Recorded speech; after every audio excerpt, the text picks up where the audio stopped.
Hi students, welcome to my YouTube channel money sir classes. ఈ వీడియోలో మార్చి 28వ తారీఖు సంబంధించినటువంటి కరెంట్ అఫైర్స్ని అయితే డిస్కస్ చేద్దాం.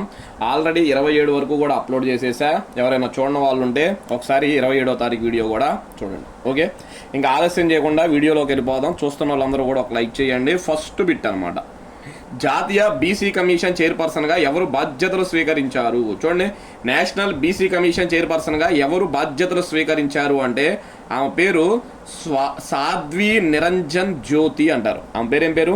సాధ్వి నిరంజన్ జ్యోతి. జాతీయ బీసీ కమిషన్ చైర్పర్సన్గా కేంద్ర మాజీ మంత్రి సాధ్వి నిరంజన్ జ్యోతి బాధ్యతలు స్వీకరించారు. ఉత్తరప్రదేశ్ రాష్ట్రానికి చెందిన ఈమె 2014 నుంచి 2024 వరకు ఫతేపూర్ పార్లమెంట్ సభ్యురాలుగా ఉంది. చూడండి, ఇది ఏం రాష్ట్రం అంటే ఏమది? ఉత్తరప్రదేశ్. అంతకుముందు పార్లమెంట్లో సభ్యురాలుగా కూడా పనిచేసింది అనమాట. లోక్సభకి పోటీ చేసి గెలిచింది కూడా, 2 టర్మ్స్ గెలిచింది అనమాట. మోడీ మంత్రివర్గంలో ఆహార శుద్ధి పరిశ్రమలు, వినియోగదారులు, ప్రజా పంపిణీ వ్యవహారాలు, గ్రామీణాభివృద్ధి శాఖల సహాయ మంత్రిగా కూడా పనిచేశారు. చూడండి, గతంలో లోక్సభ ఎంపీనే కాదు, కేంద్ర మంత్రిగా కూడా, సహాయ మంత్రిగా పనిచేసిందంట. అదోనా? ఈమెతో పాటు కమిషన్ సభ్యుడిగా మహారాష్ట్రకు చెందిన కిరణ్ ఉమేష్ మహాలే కూడా బాధ్యతలు స్వీకరించారు. కిరణ్ ఉమేష్ మహాలే కూడా వచ్చాడండి. ఈమె జాతీయ బీసీ కమిషన్కి 2వ చైర్మన్. ఎన్నో చైర్మన్? 2వ చైర్మన్ మరియు మొదటి మహిళా చైర్మన్. గుర్తుపెట్టుకోండి, మొదటి మహిళా చైర్మన్. టోటల్గా అయితే 2వ చైర్మన్. జాతీయ బీసీ కమిషన్ యొక్క మొదటి చైర్మన్ ఎవరు అంటే ఆయన పేరు హన్స్రాజ్ గంగారాం అహీర్ అంటారు. హన్స్రాజ్ గంగారాం అహీర్ అంటారు. వాస్తవానికి చూడండి, 1993 నాటి జాతీయ వెనకబడిన తరగతుల కమిషనర్ చట్టం ద్వారా 1993లో స్థాపించబడిన ఒక శాసనబద్ధ సంస్థ. బీసీ కమిషన్ అనేది ఒక శాసనబద్ధమైన సంస్థ, శాసనం ద్వారా ఏర్పాటు చేశారు. అయితే 2018లో, గుర్తుపెట్టుకోండి, ఇది ఇంపార్టెంట్, 2018లో 102వ రాజ్యాంగ సవరణ ద్వారా భారత రాజ్యాంగంలోని ఆర్టికల్ 338B, ఇది ఇంపార్టెంట్, ఆర్టికల్ 338B కింద దీనికి రాజ్యాంగ హోదా కల్పించారు. ప్రస్తుతం జాతీయ బీసీ కమిషన్ అనేది రాజ్యాంగబద్ధ సంస్థ. దీనికి రాజ్యాంగ హోదా ఎప్పుడు ఇచ్చారు? 2018. ఎన్నో రాజ్యాంగ సవరణ? 102వ రాజ్యాంగ సవరణ. జాతీయ బీసీ కమిషన్ ప్రధాన కార్యాలయం న్యూఢిల్లీలో కలదు. ఎక్కడుంది? న్యూఢిల్లీలో అయితే. Okay, important bit. National BC commission chairperson ఎవరు అంటే సాధ్వి నిరంజన్ జ్యోతి గారు అయితే నియమితులయ్యారు. ఓకే, నెక్స్ట్ దాని తర్వాత చూడండి, 2వ బిట్టు. ప్రపంచంలో చమురు వినియోగంలో ప్రథమ స్థానంలో ఉన్న దేశం ఏంటి? చూడండి, చమురు అదో ఉందా, క్రూడ్ ఆయిల్ అనమాట. దీని వినియోగంలో అగ్రస్థానంలో ఉన్నటువంటి దేశం ఏది అంటే అమెరికా. అమెరికా రోజుకు 20 మిలియన్ బ్యారెల్స్ వినియోగం తీసుకుంటుంది. అమెరికా రోజుకు ఈ చమురు ఎంత వినియోగించిందంటే 20 మిలియన్ బ్యారెల్స్ అనమాట. ప్రపంచంలో సుమారు దీని వాటా 20% వాటా. ప్రపంచంలో 100% ఉందనుకోండి, ఆ 100లో 20% ఒక రోజులో అమెరికా ఉపయోగించింది. మరి ప్రపంచంలో చమురును ఎక్కువగా ఉపయోగిస్తున్న 2వ దేశం చైనా. 15.15 మిలియన్ బ్యారెల్స్ వినియోగం, సుమారు 15% వాటా. ఇది ఇంపార్టెంట్ మనకి. 3వ స్థానంలో ఏది ఉంది అంటే ఇండియా. 5.5 మిలియన్ బ్యారెల్స్ వినియోగం, 5% వాటా. అదోనా? 4వ ప్లేస్లో ఇక రష్యా ఉంది. 3.68 వినియోగం, 4% వాటా. అదవుతుందా? సో ఫస్ట్ ప్లేస్లో అమెరికా, సెకండ్ ప్లేస్లో చైనా. చమురు వినియోగంలో భారతదేశం ఎన్నో స్థానం అంటే మాత్రం 3వ స్థానం. చాలా ఇంపార్టెంట్ బిట్ ఇది. నెక్స్ట్ దాని తర్వాత చూడండి, హర్ముజ్ జలసంధిలో ఉన్న నౌకలను భారతదేశం తీసుకురావడానికి ప్రారంభించిన ఆపరేషన్ పేరేమిటి? చాలా చాలా ఇంపార్టెంట్ బిట్ ఇది. అదవుతుందా? చాలా ఇంపార్టెంట్ అన్న. పశ్చిమాసియాలో హర్ముజ్ జలసంధిలో ఉన్న నౌకలను భారతదేశం తీసుకురావడానికి భారతదేశం ప్రారంభించిన ఆపరేషన్ పేరేంటి అంటే ఆపరేషన్ ఊర్జా సురక్ష అంటారు. ఆపరేషన్ ఊర్జా సురక్ష. పశ్చిమాసియాలో ఉద్రిక్తతలు పెరుగుతున్న నేపథ్యంలో భారతదేశం ఆపరేషన్ ఊర్జా సురక్షను ప్రారంభించింది. హర్ముజ్ జలసంధి సమీపంలో సరుకు రవాణా నౌకలను భద్రత కల్పించేందుకు అనేక యుద్ధ నౌకలను మోహరించింది. ముడి చమురు, ఎల్పిజి, ఎల్ఎన్జి వంటి కీలక ఇంధన సరఫరాలను తీసుకొస్తున్న భారతదేశానికి వచ్చే నౌకలకు భారత నౌకాదళం చురుకుగా రక్షణ కల్పిస్తుంది. అక్కడ నుండి వస్తున్న వాటికి రక్షణ కల్పిస్తూ ఏంటిది ఇండియాకి తీసుకురావడం మెయిన్ లక్ష్యం అన్నమాట. దానికి ఆపరేషన్ ఊర్జా సురక్ష అని పేరు అయితే పెట్టారు. ఇది చాలా ఇంపార్టెంట్ బిట్టు. ఆ హర్ముజ్ జలసంధిలో ఇరుక్కుపోయిన భారత నౌకల్ని సేఫ్టీగా భారతదేశం తీసుకురావడమే దీని యొక్క ముఖ్య ఉద్దేశం. ఓకే, నెక్స్ట్, నేపాల్ దేశానికి బాలేంద్ర షా ఎన్నో ప్రధానిగా ప్రమాణ స్వీకారం చేశారు అంటే 47వ ప్రధానిగా ప్రమాణ స్వీకారం చేశారు.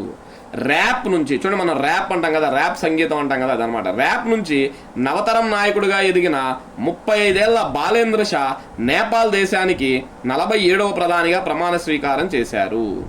నేపాల్ అధ్యక్ష కార్యాలయం శీతల్ నివాస్లో జరిగిన ప్రమాణ స్వీకార వేడుకలో దేశ అధ్యక్షుడు రామ్ చంద్ర పౌడెల్, ఆయన పేరు, నేపాల్ అధ్యక్షుడు ఎవరు, రామ్ చంద్ర పౌడెల్ ప్రమాణ స్వీకారం చేయించారు. నేపాల్ దేశానికి అతి చిన్న వయసులో దేశ ప్రధానిగా ఎన్నికైన వ్యక్తిగా రికార్డు సృష్టించారు. కేవలం 35 ఏళ్ల వయసులోనే నేపాల్ ప్రధాని అయ్యారు. నేపాల్ దేశానికి అతి చిన్న ప్రధాని ఎవరు అంటే ఈయన. ప్రధాన పదవితో పాటు ఈయన దేశ రక్షణ, పరిశ్రమ, వాణిజ్య, సరఫరా మంత్రిత్వ శాఖలను కూడా తీసుకున్నాడు. విదేశాంగ మంత్రిగా, నేపాల్ విదేశాంగ మంత్రిగా సిసిర్ ఖనాల్ ప్రమాణ స్వీకారం చేశారు. సిసిర్ ఖనాల్ అనే ఆయన చేశాడు. Okay, important. నెక్స్ట్ దాని తర్వాత చూడండి 5వ బిట్. ఈ ఏడాది ఎన్నవ ఐపీఎల్ సీజన్ ప్రారంభమైంది అంటే 19వ ఐపీఎల్ సీజన్ ప్రారంభమైంది అనమాట. ఎన్నోది? 19వ ఐపీఎల్ సీజన్. 2026 మార్చి 28న ఆర్సీబీ మరియు ఎస్ఆర్హెచ్, ఆర్సీబీ అంటే ఇక్కడ రాయల్ ఛాలెంజర్స్ బెంగళూరు అంటారు, రాయల్ ఛాలెంజర్స్ బెంగళూరు జట్టుకి, మరియు ఎస్ఆర్హెచ్ అంటారు సన్ రైజర్స్ హైదరాబాద్ మధ్య జరిగే మొదటి మ్యాచ్తో ఐపీఎల్ 19 సీజన్ ప్రారంభం అవుతుంది. 2008లో మొదటి ఐపీఎల్ ప్రారంభమైంది. చూడండి, ఫస్ట్ ఐపీఎల్ ఎప్పుడు జరిగిందంట? 2008లో జరిగింది. ఇప్పుడు జరిగేది ఎన్నో ఐపీఎల్? 19 ఐపీఎల్. అసలు ఐపీఎల్ చరిత్రలో అత్యధిక పరుగులు చేసింది ఎవరు అంటే విరాట్ కోహ్లీ అంట, 8661 పరుగులు. ఏ టీం అంటే ఆర్సీబీ. ఐపీఎల్లో అత్యధిక వికెట్లు తీసింది ఎవరు అంటే యుజ్వేంద్ర చాహల్ అంటారు, 221 వికెట్లు తీశాడంట. పంజాబ్ జట్టుకు చెందినవాడు. అదవుతుందా? పంజాబ్ జట్టు. ఐపీఎల్లో అత్యధిక స్కోర్ ఎవరిది అంటే ఎస్ఆర్హెచ్ అనమాట. SRH Sunrisers Hyderabad 287 runs కొట్టారంట. 2024లో ఆర్సీబీ జట్టుపై కొట్టారంట. ఇది ఐపీఎల్లోనే అత్యధిక స్కోర్ అన్నమాట. ఐపీఎల్లో అత్యధిక వ్యక్తిగత స్కోర్ ఎవరిది అంటే క్రిస్ గేల్. ఆయన ఒక్కడే ఒక మ్యాచ్లో 175 పరుగులు కొట్టాడు. ఓకే, ఐపీఎల్ 19 మొత్తం 10 జట్లు పాల్గొంటాయి. ఐపీఎల్లో మొత్తం ఎన్ని జట్లు పాల్గొంటున్నాయి? 10 జట్లు అయితే పాల్గొంటున్నాయి. నెక్స్ట్, గత ఏడాది ఐపీఎల్ 18 సీజన్లో ఆర్సీబీ మొదటిసారిగా విజయం సాధించిన విషయం మనకు తెలిసిందే. లాస్ట్ టైం ఎంత? ఐపీఎల్ 18వ సీజన్. ఎవరు గెలిచారు? ఆర్సీబీ గెలిచింది, ఫస్ట్ టైం గెలిచింది. అదవుతున్నా? ఇవన్నీ కూడా మనకి ఇంపార్టెంట్ బిట్లే ఐపీఎల్ మీద. నెక్స్ట్ దాని తర్వాత చూడండి 6. రిటైర్మెంట్ ప్రకటించిన గుర్జత్ సింగ్ ఏ ఆటకు చెందిన భారతీయుడు? గుర్జత్ సింగ్ ఏ ఆటకు చెందినవాడు అంటే హాకీకి చెందినవాడు. 2 సార్లు ఒలింపిక్ పథకం గెలిచిన భారత హాకీ జట్టులో సభ్యుడైన గుర్జత్ సింగ్ ఆటకు వీడ్కోలు పలికాడు. అదవుతుందా? భారతదేశం 2 సార్లు ఒలింపిక్లో పథకం గెలిచిందంట. 2 సార్లు కూడా ఈయన ఆ జట్టులో అయితే ఉన్నాడు. 2020 టోక్యో ఒలింపిక్స్, 2024 ప్యారిస్ ఒలింపిక్స్లో కాంస్య పథకం గెలిచిన, కాంస్యం అంటే బ్రాంజ్ అనమాట, బ్రాంజ్ మెడల్ గెలిచిన భారత హాకీ జట్టులో ఇతను సభ్యుడిగా అయితే ఉన్నాడు. అదవునా? అలా గుర్జత్ సింగ్ హాకీకి రిటైర్మెంట్ అయితే ప్రకటించేశాడు, గుర్తుపెట్టుకో. నెక్స్ట్ దాని తర్వాత 7. ఏ దేశ అధ్యక్షుడు మొదటిసారిగా కరెన్సీ నోట్లపై సంతకం చేయబోతున్నాడు? చూడండి, ఏ దేశ అధ్యక్షుడు మొదటిసారిగా కరెన్సీ నోట్లపై సంతకం చేయనున్నాడు అంటే అమెరికా అధ్యక్షుడు అంట. చూడండి, మొన్న ఈ మధ్య మీకు అమెరికా అధ్యక్షుడి యొక్క చిత్రం, అదవునా, ఆయన యొక్క ఫోటోను కూడా కరెన్సీ నోట్ల మీద ముద్రించబోతున్నారు. ఇప్పుడు సంతకం కూడా చేయబోతున్నారు. అమెరికా అధ్యక్షుడు డొనాల్డ్ ట్రంప్ చరిత్ర సృష్టించనున్నారు. దేశ కరెన్సీ నోట్లపై సంతకం చేయబోయే తొలి అధ్యక్షుడిగా నిలవనున్నారు. ఈ విషయాన్ని అమెరికా ఆర్థిక శాఖ అధికారికంగా ప్రకటించింది. త్వరలో జరగనున్న 250వ స్వతంత్ర వేడుకల సందర్భంగా ఈ నిర్ణయం తీసుకున్నట్లు వెల్లడించారు. 1861 నుంచి అమెరికా కరెన్సీ నోట్లపై ఆర్థిక మంత్రి సంతకం ఉండడం సాంప్రదాయంగా వస్తుంది.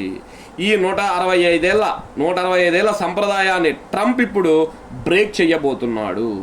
అమెరికా ఆర్థిక మంత్రి స్కాట్ బెసెంట్ అంటారు. అమెరికా ఆర్థిక మంత్రి స్కాట్ బెసెంట్తో పాటు ట్రంప్ సంతకం ఉన్న తొలి $100 నోట్లను జూన్ నెలలో ముద్రించున్నారు. అదవుతుందా? ఎంత కరెన్సీ అంట?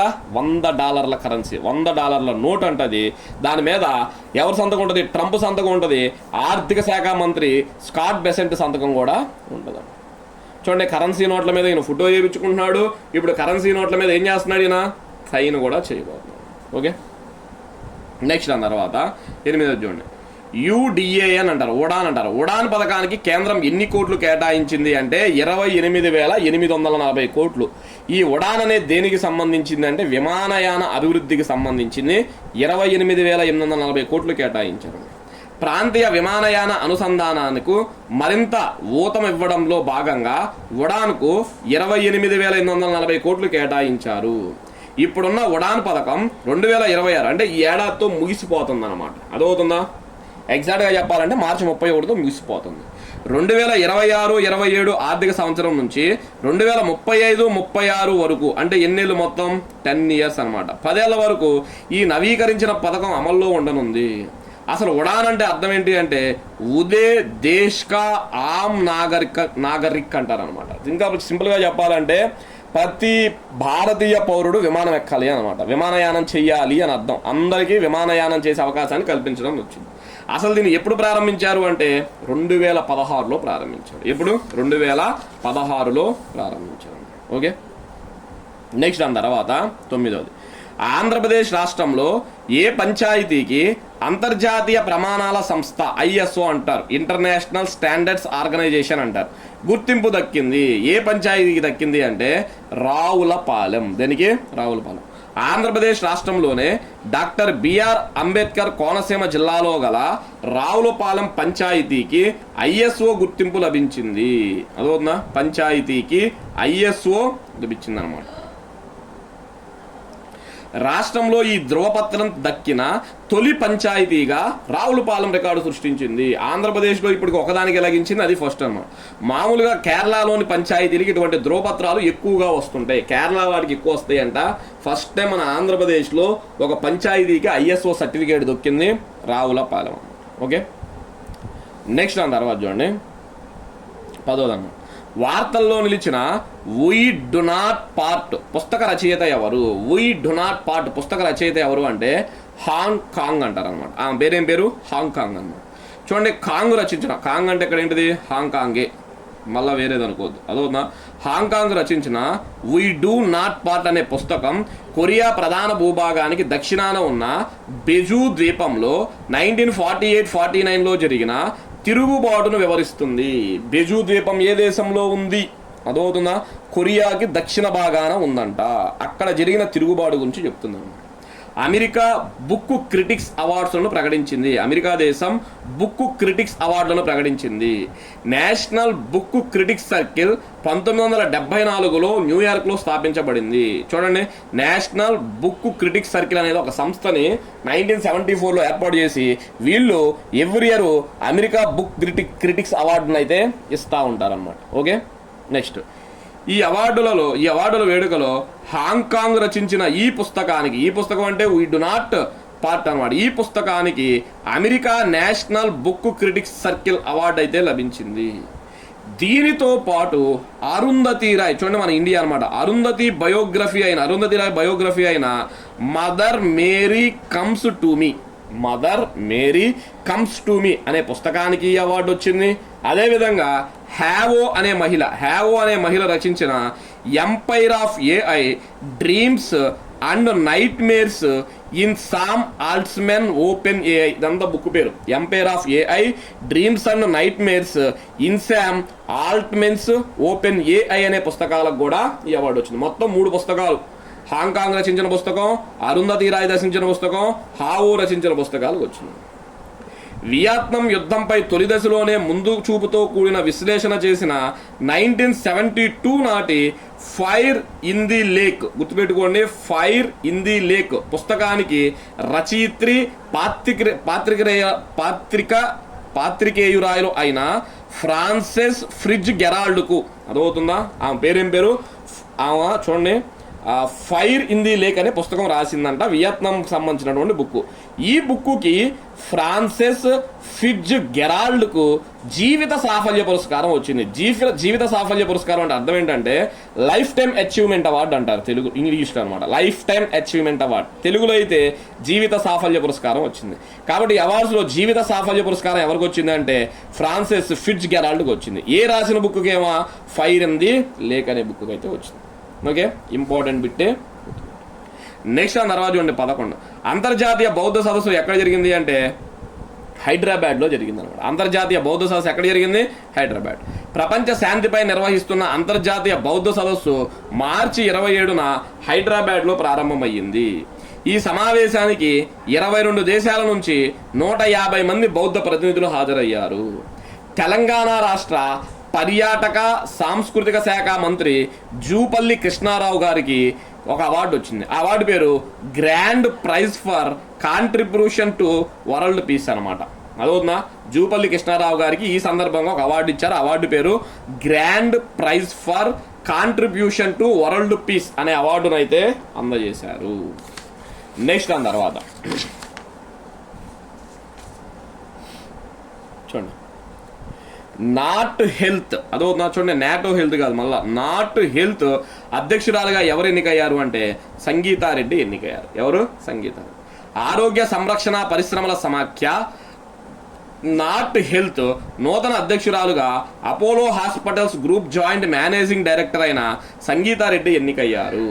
2026-27 ఆర్థిక సంవత్సరానికి నాట్ హెల్త్ అధ్యక్షురాలుగా సంగీతారెడ్డి గారు వ్యవహరించనున్నారు. భారతీయులందరికీ సురక్షితమైన అందుబాటులో ఉండే ఆరోగ్య సంరక్షణ సేవలను నాట్ హెల్త్ అందించడానికి ఎంతగానో కృషి అయితే చేస్తుందన్నమాట. సింపుల్గా నాట్ హెల్త్ అధ్యక్షురాలు ఎవరు అంటే సంగీతారెడ్డి అంటారు. ఓకే, నెక్స్ట్ 2035 నాటికి భారతదేశ ఉద్గారాల తీవ్రతను ఎంత శాతం తగ్గించడానికి లక్ష్యంగా పెట్టుకున్నారు? చూడండి, 2035 నాటికంట భారతదేశ ఉద్గారాల తీవ్రతను ఎంత శాతం తగ్గించడానికి లక్ష్యంగా పెట్టుకున్నారు అంటే 33 to 35%, 33 నుంచి 35% తగ్గించబోతున్నారు. ప్రధాని నరేంద్ర మోడీ నేతృత్వంలో కేంద్ర మంత్రివర్గం 2031 to 35 సంవత్సరాల, చూడండి 2031 to 35 సంవత్సరాల గ్రామ భారతదేశం యొక్క నవీకరించిన జాతీయ నిర్ధారత సహకారాన్ని, నేషనల్ డిటర్మైన్డ్ కాంట్రిబ్యూషన్ను ఆమోదించింది. అదవుతుందా? నెక్స్ట్ 2070 నాటికి భారత ఉద్గారాలను నికర 0 లక్ష్యాన్ని చేరుకోవడం భారతదేశం ప్రయత్నిస్తుంది. చూడండి, 2070 నాటికంట జీరో పొల్యూషన్ని సాధించడానికి అయితే చూస్తుందన్నమాట. అదవుతుందా? ఇంపార్టెంట్ బిట్టే, గుర్తుపెట్టుకోండి. నెక్స్ట్ 14, ప్రపంచ నాటక దినోత్సవం ఎప్పుడు? వరల్డ్ థియేటర్ డే అంటారు. ప్రపంచ నాటక దినోత్సవం ఎప్పుడు అంటే మార్చి 27వ తారీఖున. అవునా? దీనిని మొదటిసారిగా 1961లో అంతర్జాతీయ నాటక సంస్థ ప్రారంభించింది. 2026 వరల్డ్ థియేటర్ డే థీమ్ ఏంటి అంటే theatre and culture of peace అంట. Theatre and a culture of peace అంటారు. ఓకే, ఇక లాస్ట్ బిట్ సింపుల్గా చూడండి, బయోకాన్ సంస్థ యొక్క సిఇఓగా ఎవరు నియమితులు అయ్యారు? బయోకాన్ సంస్థ యొక్క సిఇఓ అంటే చాలాసార్లు చెప్పా, చీఫ్ ఎగ్జిక్యూటివ్ ఆఫీసర్ అంటారు. ఎవరు నియమితులు అయ్యారు అంటే శ్రీహాస్ టాంబే అంటారు అనమాట. ఎవరు? శ్రీహాస్ టాంబే అంటారు, గుర్తుపెట్టుకోండి. ఓకే, దీంతో మనకి మార్చి 28వ తారీఖు వీడియో కూడా కంప్లీట్ అయిపోయింది. అదవుతుందా? నెక్స్ట్ దాని తర్వాత 29వ తారీఖు వీడియో కూడా అప్లోడ్ చేస్తా. ఒకసారి అందరూ చూడండి, ఖచ్చితంగా లైక్ అయితే చేయండి. Thank you.